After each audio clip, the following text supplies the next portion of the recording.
Hello everyone, and today I am back in Nottinghamshire and we've come to look at a number of things in a place called Bramcote. We've been here before, we looked at Bramcote Hall a couple of months ago, but I've come to find a number of little things in the area known as Bramcote Park. We've got the remains of a large house, the foundations, Bramcote Hills House. There's an ice house to find amongst some beautiful gardens.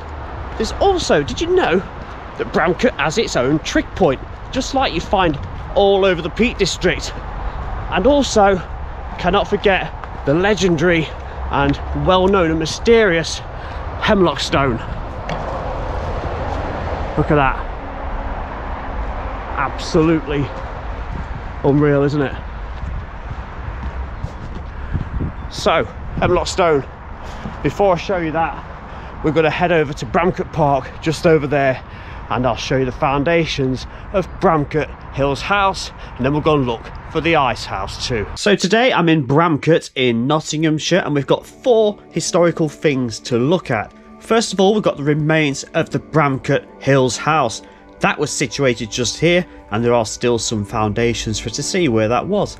Then we'll move over to the Bramcote Hills House gardens and have a little look at the ice house, which is still situated for all to see, right in the middle. Then we'll move on to the famous Hemlock Stone, the Devil's Stone. Where did this come from? Well, there's plenty of theories of how it was formed, or even fantasies of why it's there. And finally, I'll climb Stapleford Hill to look for a Trig Point. Yep, there are a few Trig Points in Nottinghamshire. You usually see them in the Peak District, don't you, and other places like the Lake District. Well, this one is on Stapleford Hill. This is what it looks like on the current day maps with Google. Coventry Lane bottom left to centre top, and it looks like there's just a load of broccoli chucked everywhere. That's all the trees of all the woodland, Bramcote Woods and Stapleford Hill. Let's get down to where it's all happening. So this is Bramcote Park, and this is where Bramcote House was. We'll be back at Hemlock Stone very soon. I'm looking for the site, and I think I found it, of where Bramcote Hills House was. I believe it was up there, and this was the lower wall of the exterior of the gardens in front of the building. Clearly not the original steps, but they look like railway sleepers. And I think if we go up here, we'll see where this fine building once stood. And here we've got the edge foundations of Bramcote Hills House, built in 1805. Finally demolished in 1966. Ownership passed through a few generations, and it was even used as a rehabilitation unit for the World War II Ordnance Depot, I believe, at Attenborough, the Chetwynd Barracks. That's it, isn't it? It was a very fine Georgian design building, and I can show you the exterior wall look, giving you an outline of where this huge house was. Not going to be the original bricks. I think the original bricks are probably going to be the lower section. Correct me if I'm wrong. And these have been put on top to protect that as like a coping kind of stone. Look at this here. Solid stone pillar there, look, of some form. So this must have been the main room just here. I'm going to hopefully find some old pictures for you. That's fantastic, isn't it, that? So these stone pillars, I believe there was 4 of them. 1, 2, 3, 4. There's 2 of them left, look, the remains. And this was an entrance outwards, overlooking towards Nottingham in that direction. It was like an entrance. There's probably like some kind of garden area on this side looking out. And as we get to the front, I'm going to cross over the wall and get you over here. This front fascia, it had 2 levels and 6 windows across the top. 1, 2, 3, 4, 5, 6, and across the bottom as well, Georgian style.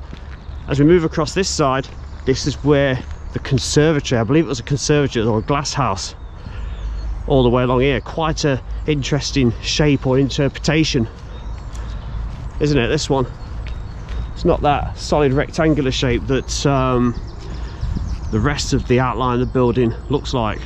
So this image, I believe, dates back to the 1940s. Look at the cattle roaming around on the Bramcote Park fields, on all that grass, and you can see Bramcote Hills House is dominant in the background. Another image just here, much closer up. Look at all that ivy it's grown on the side there, and you can see where those 4 pillars are and the main entrance on the right hand side that there's still two remains of.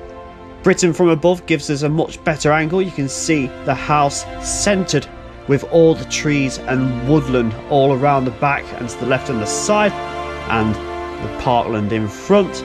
And this one is from much further away. All that area being constructed in the middle is what was to become Bramcote Park School, and the woodland behind, you can just see Bramcote Hills House right in the centre left of that huge expanse of woodland. You see it from the back here now, so the glasshouse conservatory area just there. We're now at the back of the building as if we was looking across what is Bramcote Hall today. Got the woodland over that side. Look, I used to go to school over the other side of that. Bramcote Hills Comprehensive. So that's good, isn't it? That they've gone to the trouble to maintain some aspect of what Bramcote Hills House did look like. So it's nice that there's a little bit of something of Bramcote Hills House just there, wasn't it? Reminds me a lot of Bramcote Hall that I came to see a couple of months ago. I'll put a link at the end for that, because there's more remains and ruins to see of that. So next I'm going to go and find the gardens, and one thing in particular I want to look at is the ice house. And these were generally dated back to the 1700s because there was no fridges available and freezers, and they would have generally been used to store ice and therefore meat and maybe any wildfowl that had been caught.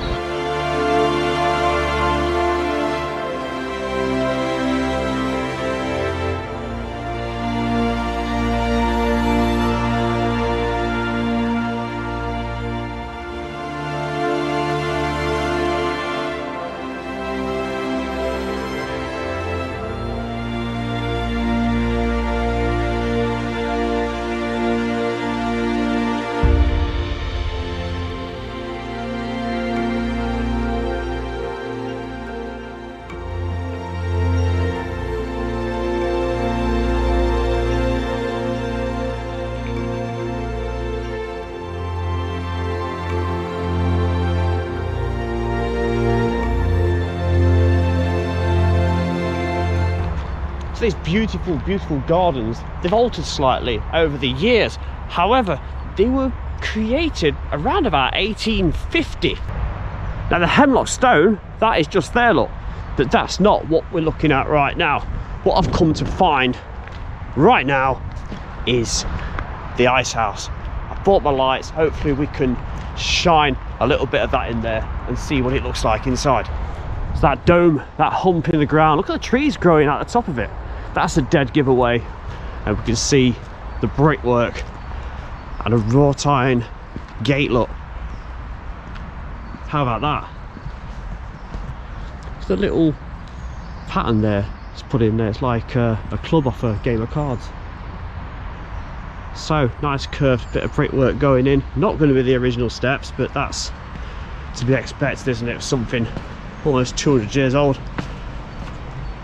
Doesn't look very deep. It looks like there's a rung of a ladder there, so I bet you can go in there upon request and arrangement. So I'm gonna get the floodlight out and we'll just see if we can light that up a touch. So there we go. I can just get the camera through. Not as deep as I thought, but it's probably got a lot of rubbish in there which has filled it up a little bit. Point it up, you can see that typical domed roof. Look at the brickwork patterns up there. It's like some of that tiling you get in bathrooms.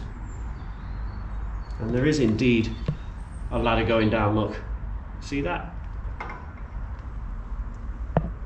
That's quite good, isn't it? Again, the detailing to the gate also reminds me a bit like a half colliery wheel from when they have the half wheels set outside where pits used to be. And you've got that fine shape there in the middle, so a little bit of decoration made up there. It's going to be the original brickwork on both sides again, apart from the steps.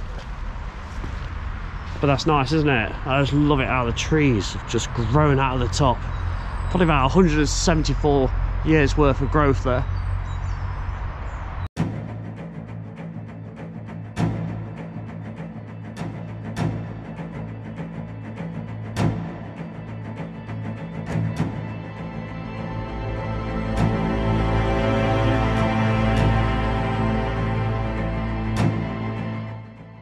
There are other few things for you to look at in that garden if you choose to visit. It's really, really nice. I expect you can have a nice picnic on a nice day there. Next up, across Coventry Road, and let's go and find the Devil's Stone that is the Hemlock Stone.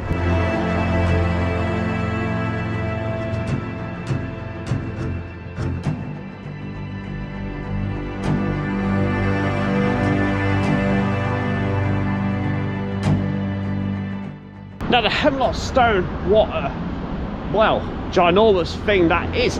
It's a pillar of pebbly, coarse grain sandstone, and it is cemented by the minimum biorate, and frost and wind and rain have gradually eroded away the more softer and weaker parts of this sandstone. It's very, very peculiar, isn't it? Lots of myths and legends associated with this, that it was placed there by a giant. It was a meteorite that came crashing down from the sky above, and even there's one story that it was thrown all the way, I believe from Castleton, around about 40 miles away, by the devil himself. Which one would you believe out of all of those? There are a lot of holes and caves and outcrops around Bramcote. There's even said to be one that went all the way to Woollerton Hall, a tunnel that is filled in somewhere all the way to Woollerton Hall. You can only imagine that that was the purpose, to escape the grounds of Woollerton Hall and to be released and pop out into safety. The two different colours of the stone as well.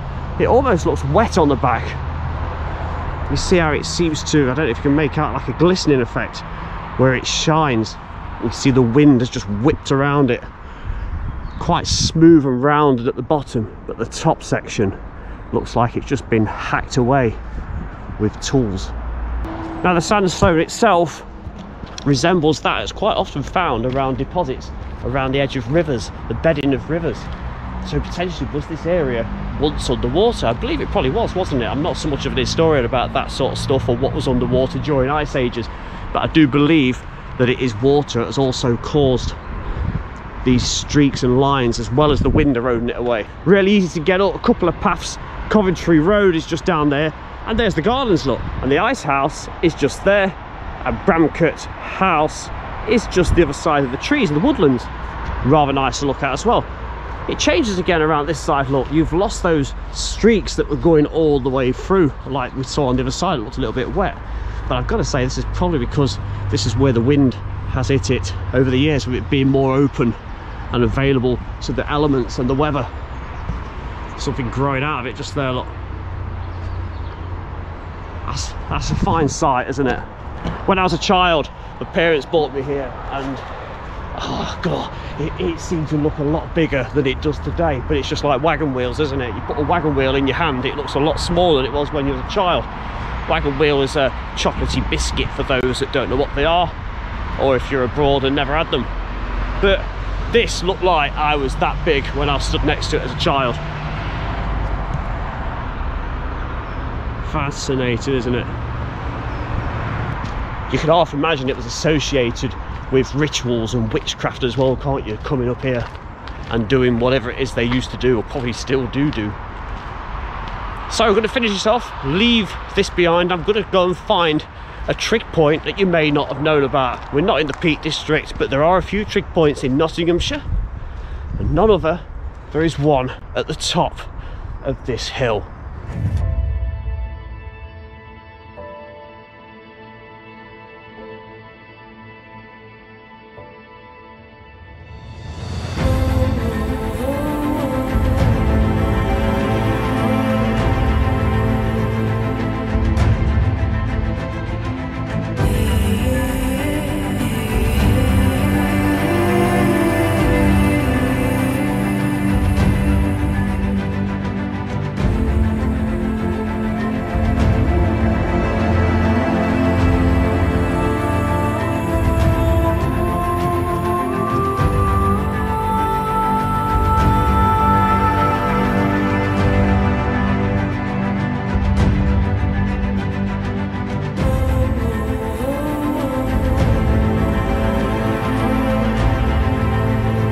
Look, who would have known that this was here? I certainly didn't till a month or two ago. There's its number S4668, and There's the top just there, look. It's funny finding one not in the Peak District. There are a few more in Nottinghamshire. That'd be an interesting thing, wouldn't it, to bag all of the trigs in Nottinghamshire. It looks like it needs a bit of looking after. Could do with a bit of a coat of paint, wouldn't it? Looks like it was white at one point. No signs of any graffiti. I've heard rumours that they were. Looks like it was on there, but it no longer is. It's been removed.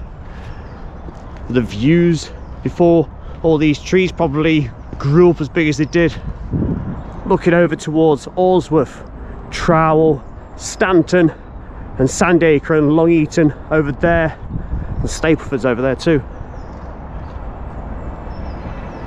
Be a nice spot for a picnic, wouldn't it?